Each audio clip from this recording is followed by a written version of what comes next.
as I go. But here we go. I'll start with.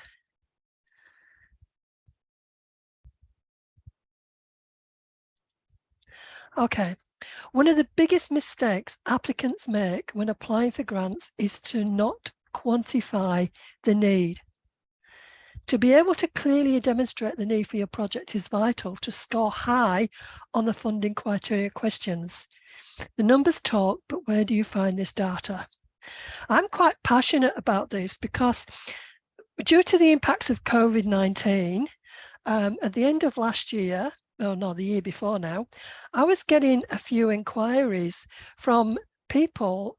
They were businesses, they were not-for-profits from a whole range of areas who were contacting me and saying, we've not been successful with our grant application. It was nothing to do with me. These were brand new people who came along. They said, can you help us out? Can you give us an indication as to where we might have gone wrong? And I can say in every single case, I didn't need to go beyond the first application criteria, because I say that all grants are different, but they're all asking the same kind of information. And the first criteria is always around demonstrating the need for the project. And what they were doing is they were so passionate about the product or the service that they had to offer, but what they weren't doing is being able to explain exactly why they needed to do that. So I'm going to talk about that. All right, quick introduction. Pagros, the community entrepreneur. I've over 30 years of experience working in the grant space. Back in the UK, we were teaching people how to get money out of the European Union, how to manage it, and how to account for it. I've worked on both sides of the fence, and I've been involved in every step of the grants process in designing a whole training system, right through to being on the other side of actually applying for grants, bringing in a few $1 million a year for my clients. And I've worked in the space, as you are clearly hearing, both here in Australia and over in UK, working in the European space. And last year, not that we had anything better to do, but we put together the grant writing help desk. And I'll explain a little bit more about that as we go along. Okay, so what we're going to talk about today is, why numbers are so important in proving your business case you're funding, and where to start looking for the evidence. Now, remember I was telling you people were coming to us and presenting what they'd put down as what they wanted to do. I can give you an example here in mental health. That is great opportunity for mental health, but they were saying that they wanted to do it in Melbourne, but they weren't being particular about who they were targeting and why they were targeting. Now, the funder has got a finite amount of money available. They've got their overall objectives and outcomes that they want to achieve, and those outcomes have got numbers attached to them as well. So I'm going to ask you this question, and I've kept this simple, really simple, but you can go on with this. Which do you prefer? If you saw a response to something that said, we will deliver employment training programs in Melbourne where there's a significant number of young people who are unemployed. Okay. Or would you say, and I've gone a little bit extreme on this one, but we will develop and deliver the XYZ employment training program over 13 weeks to 16 people aged 15 to 24 in the city of Melton, which is in the Melbourne area, where 9.6% of young people aged 16 to 25 are disengaged from education and employment, compared to 7% for Greater Melbourne, and 50% of homeless people in Melton are aged under 24. That was the tip of the iceberg of information I just got within 5 minutes.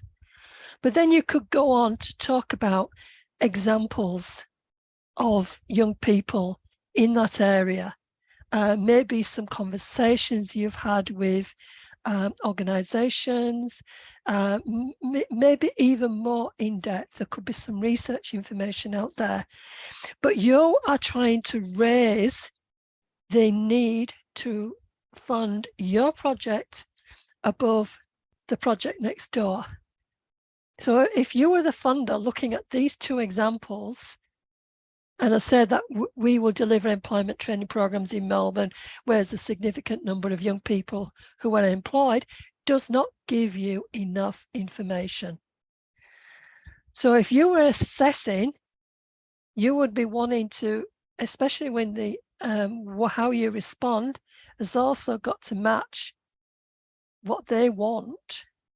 They want to see that they want to get the most benefit to the hardest reaching. This is an example of a community project.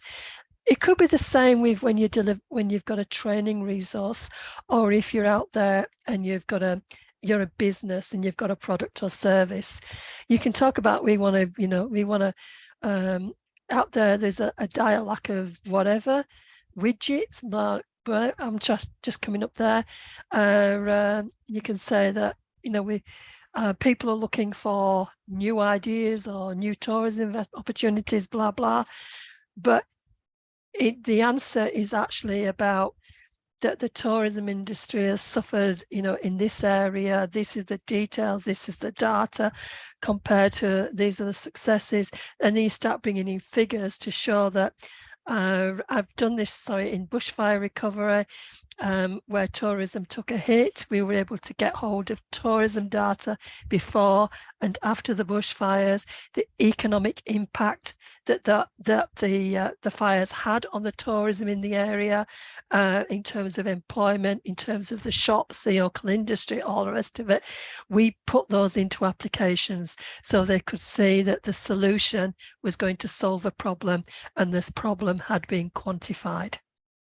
That's what I'm trying to explain to you. Once you can put numbers in there, people read numbers as part of the story. Otherwise, it's too vague. The key to anything here is never assume the funder knows who you are and your problem. So what will happen is, even if you're familiar with the funding body and they're talking about an area, a geographic area that you're all comfortable with, the needs in the geographic area will change over time. Perfect example, an area that's a socio housing, low socio demographic, could be in Melbourne, could be in Sydney, could be anywhere like that. At the time of application, there's some huge problems. Now you just say there's some huge problems, or you can actually say what those problems are. The funder in 5 years' time may be audited, and they audit the process. And as part of the auditing the process, they will look at examples of projects that were funded. They will look at one and say, especially as in 5 years' time, that area has changed, and they know that. I'm thinking of a classic example I've worked with is gentrification. And an area that was low socio-demographic in, say, 2001, the project took place in, say, about 2004, 2005. By 2010, if somebody was looking back and saying, why did you fund that project? Because this is a nice area, it's now being gentrified. People have got short memories of neighborhoods. They'll have a look and go, there's data here. So, even though they don't recognize it, they'll see that in 2001, this really was an area in need of improvement. So, but if they just said, it just needs improvement, and the funder funded it, they were saying, we don't understand this. And you may have to, there's lots of explaining what needs to be done.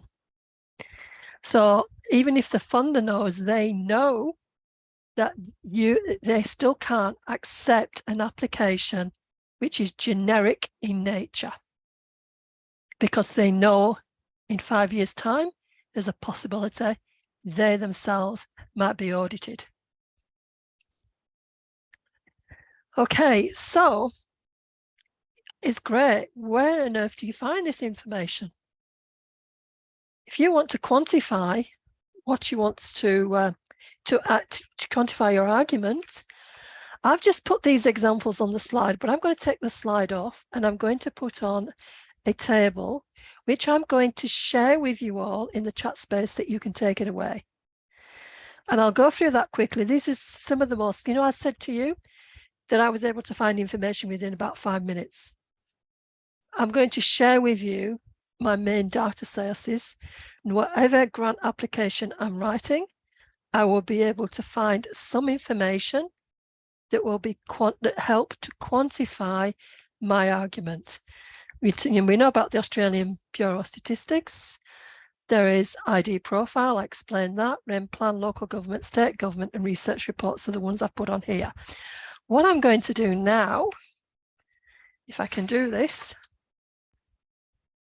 okay, is to bring up for you this table, which I'm going to share with you. And look, this is like my cheat sheet for data. First of all, any information about the makeup of your community in depth, employment, unemployment, families makeup, homeless, etc.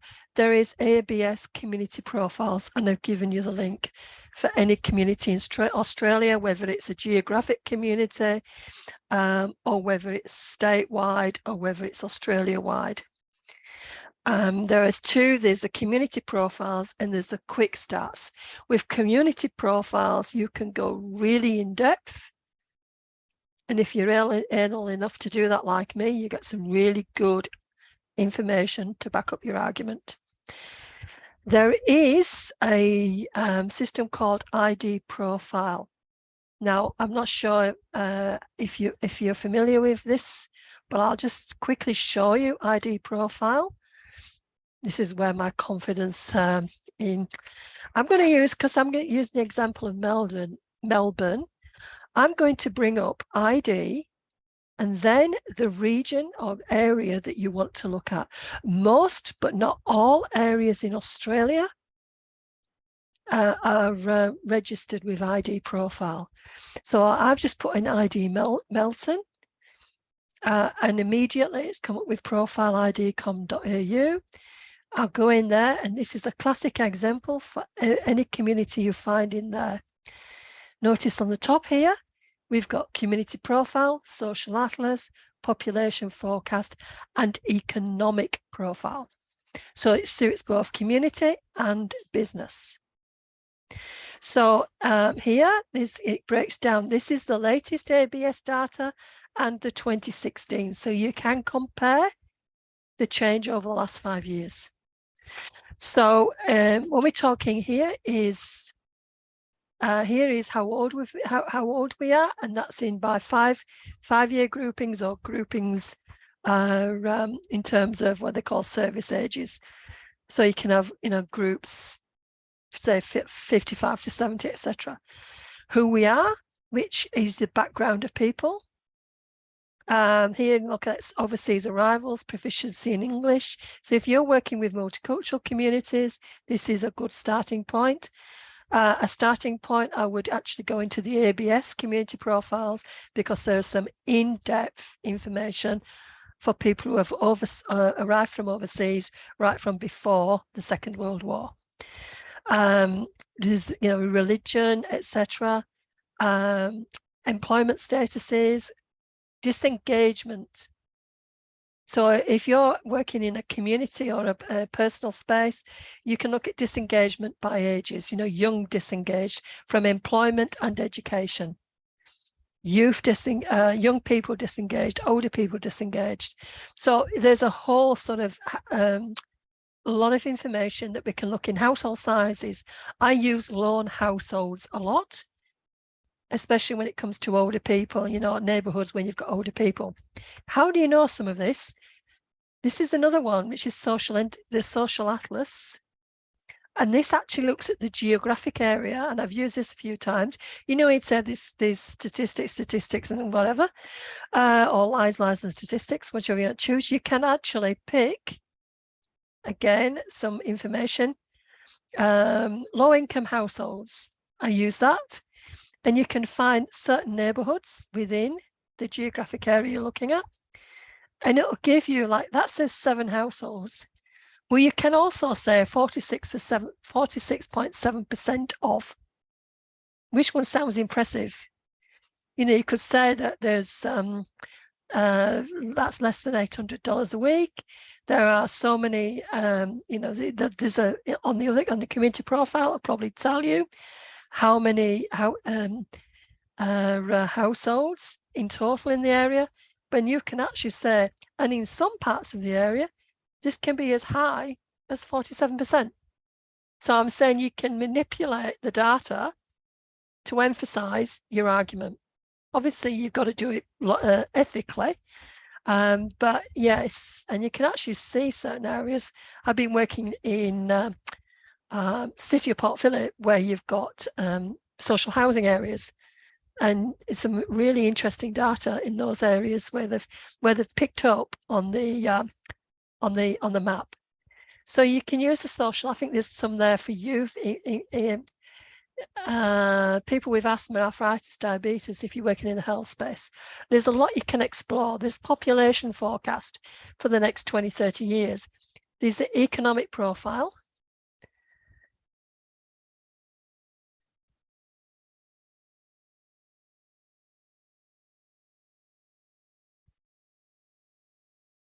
And I'm waiting, and I'm waiting. There we go. And again, you've got employment data, the businesses in the area, you know, how long people take to get to work. So there's plenty of information on the ID profile. That's another major point of call for me. Going back to this now, others that you need to be aware of is that the state governments themselves and the federal government may have policy research documents. Now, if you're applying for a grant and the grant is based on a government department's big strategy or policy area, there's every possibility that there will be a reference to a strategy or an overall policy plan in the guidelines. Read that, because there's likely to be some data in there as well. So again, there's data available, but if you are playing blind and you want to know whether there's some research out there, then the formula is simple. It's www.data.whatever the state is, .gov.au.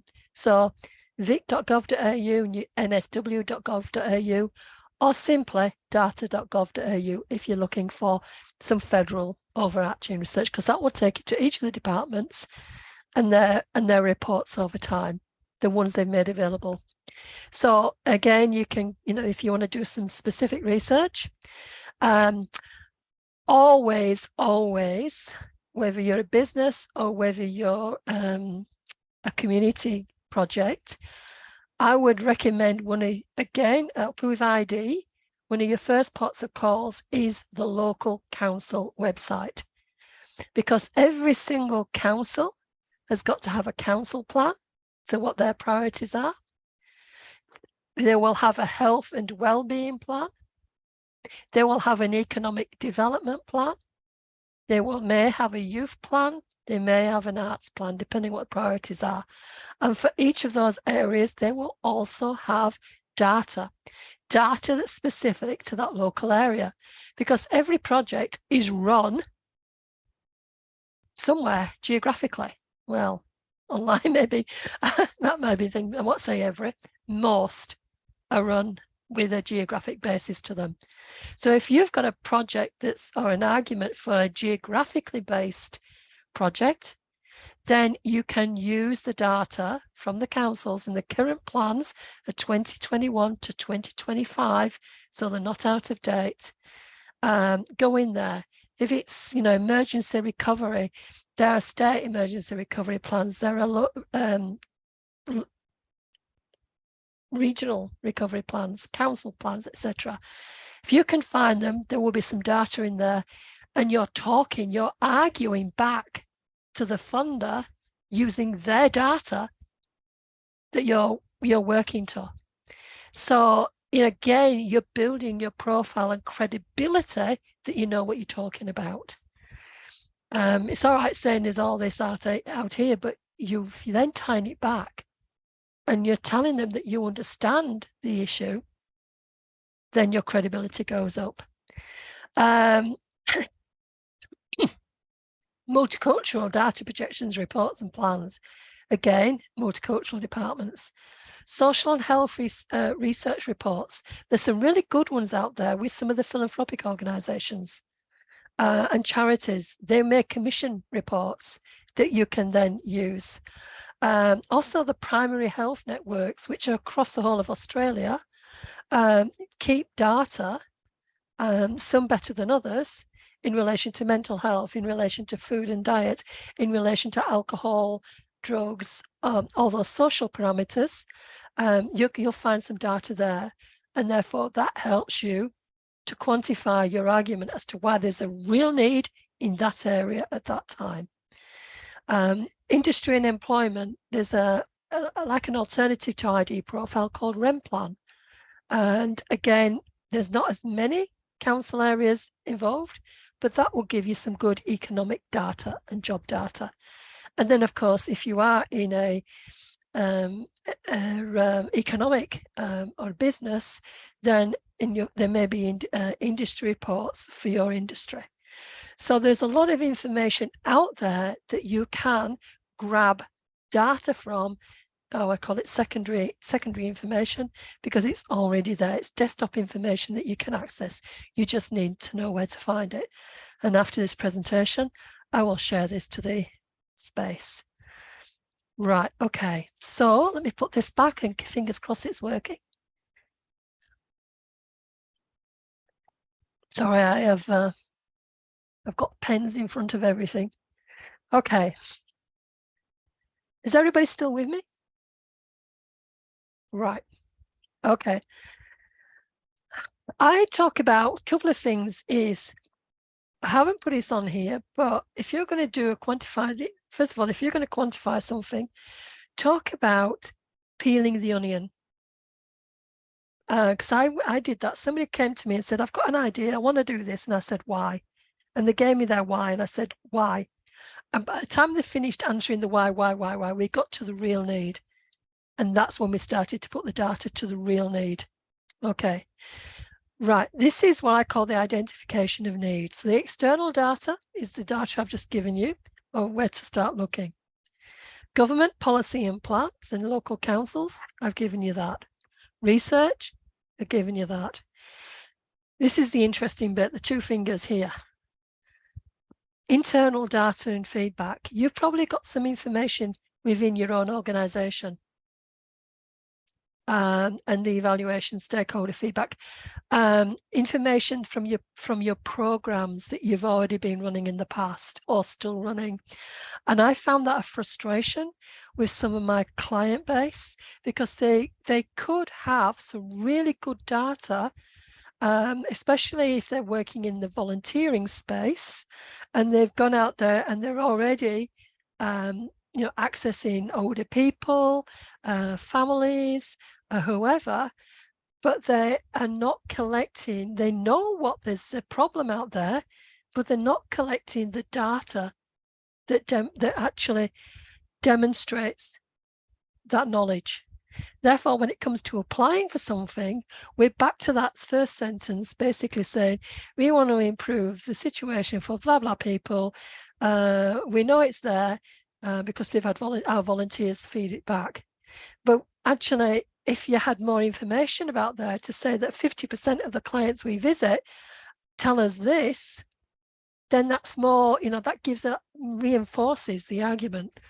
And you can do that. There's lots of information that you can get if you think about how you can do it from your own programs in your own activities. What information can you access that you can then take to the next step? Because some grants are about that. You may get funded 1, 2 or 3 years, to do a project and then get to the end of it. But you know what? You can actually have another 1, 2 or 3 years if you can demonstrate that that first one worked fine, but there was still a gap, and what that gap was, and demonstrate it from your internal statistics. I know that because working in the funding body, that's what we did. It was great because you could see the next stage in the development. In fact, I've got one client who back in 2011 applied for one grant, and then the next grant, and the next grant, and the next grant. And then quickly, for that same grant, or the same project idea back in 2011, which has involved, they've probably brought in about $5-6 million. Not bad for a $20,000 project. Because as they went through and they evolved, they captured the evidence, and that evidence was then put into the documentation. And I'll just refer to that again in a couple of minutes. So it's important to get the feedback and add that, because that's not just demonstrating the data and the knowledge, but it's also demonstrating your capacity, which is the second significant question, where you can add the numbers, because that will help you to demonstrate that you are a low risk. It's all about low risk to the funder. So knowing your numbers means you're a low risk. It helps you to prove you're a low risk because you're doing the work. Okay, so why am I talking about this? This is probably a new fuel tank that was purchased. I just took this picture, and it's probably before it's gone in the ground, because you're thinking, what on earth is that? I'll explain it later. I'm going to give you 3 examples of where thinking about the data made the big difference. A few years ago, it was a brand new client. It was a brand new not-for-profit, to be honest. Now, you usually say if you're new, you're not likely to get much funding.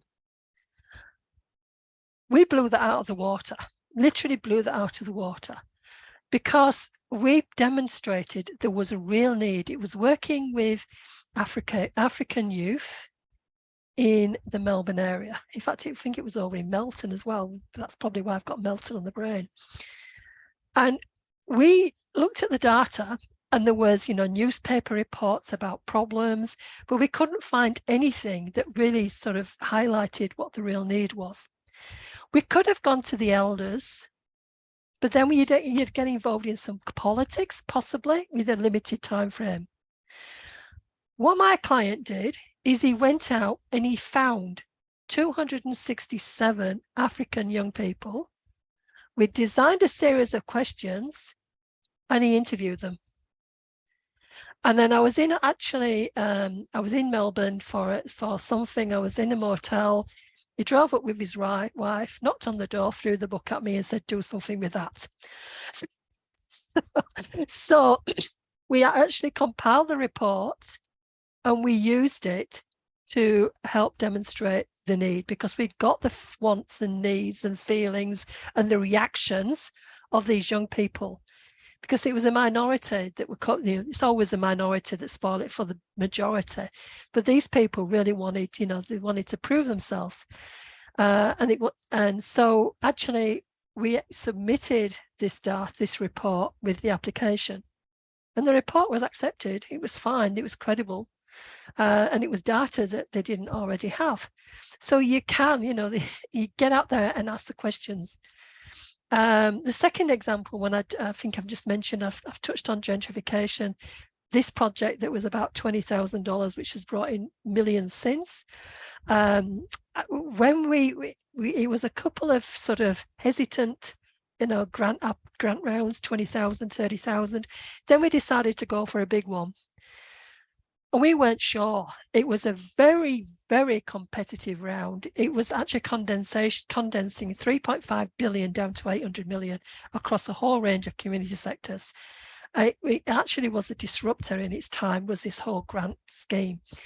And these 2 neighbourhood houses got together in Melbourne, and they wanted to do some work in that social housing space that was impacted by new people coming into the neighbourhoods and the disjointedness it was causing. We didn't know whether it was going to be successful or not, the application. So we threw everything at it, all the data we could find. We even found comparative data from Sydney from 5 years earlier. And we put that, and we sort of said, look, this is what happened in Sydney. This is what we want to avoid. These were the lessons. We threw everything at it.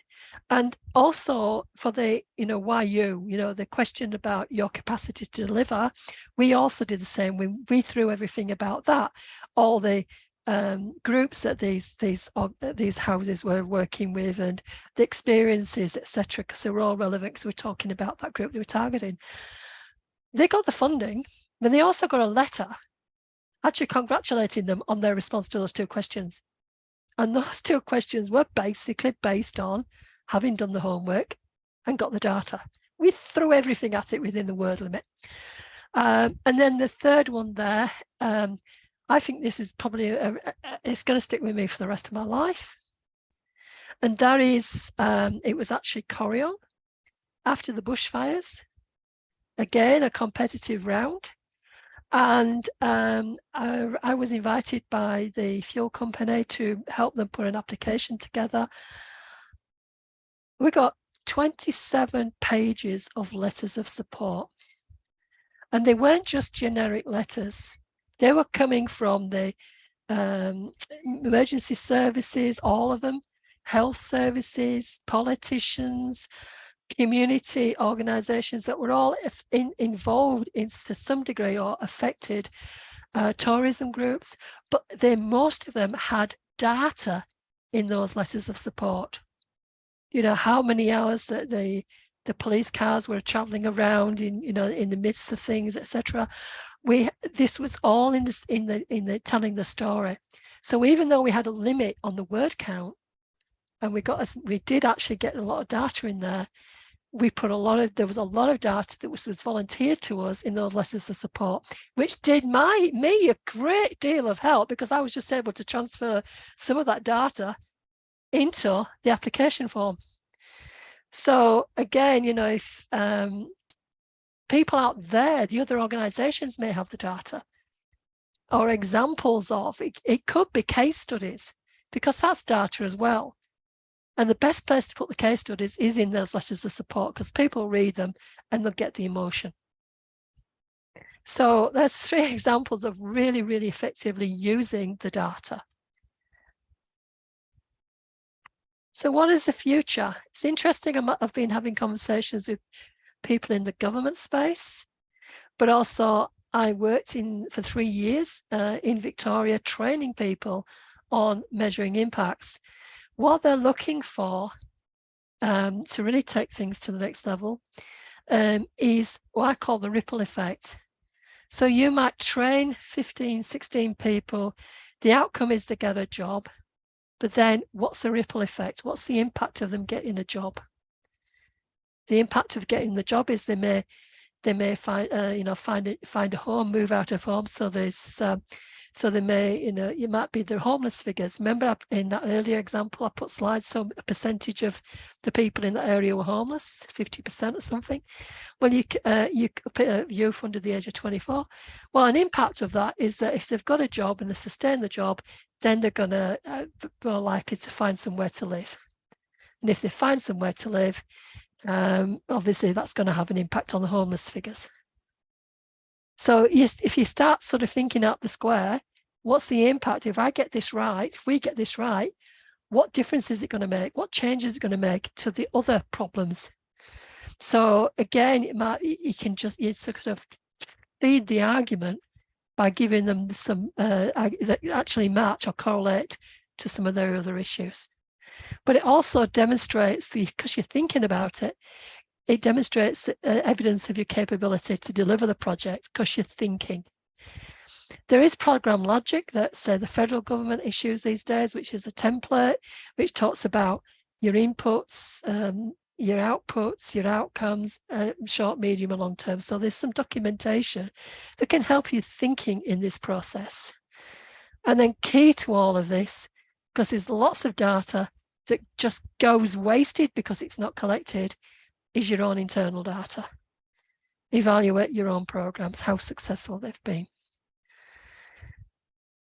Okay, so What I want to say here is if you're looking for more information, I'll say we'll stop this video and have a conversation. But in the meantime, if you are looking in the grant space, pop along to the Grant Writing Help Desk, because we can take you through the whole process of exactly what grants are, where to start looking, resources if you want to do it yourself, to engage somebody like ourselves to do this for you, work with you. And we've got training and development opportunities. Just go to getthatgrant.com. And if you want a conversation with me, please do. Just contact me at bit.ly/grants booking.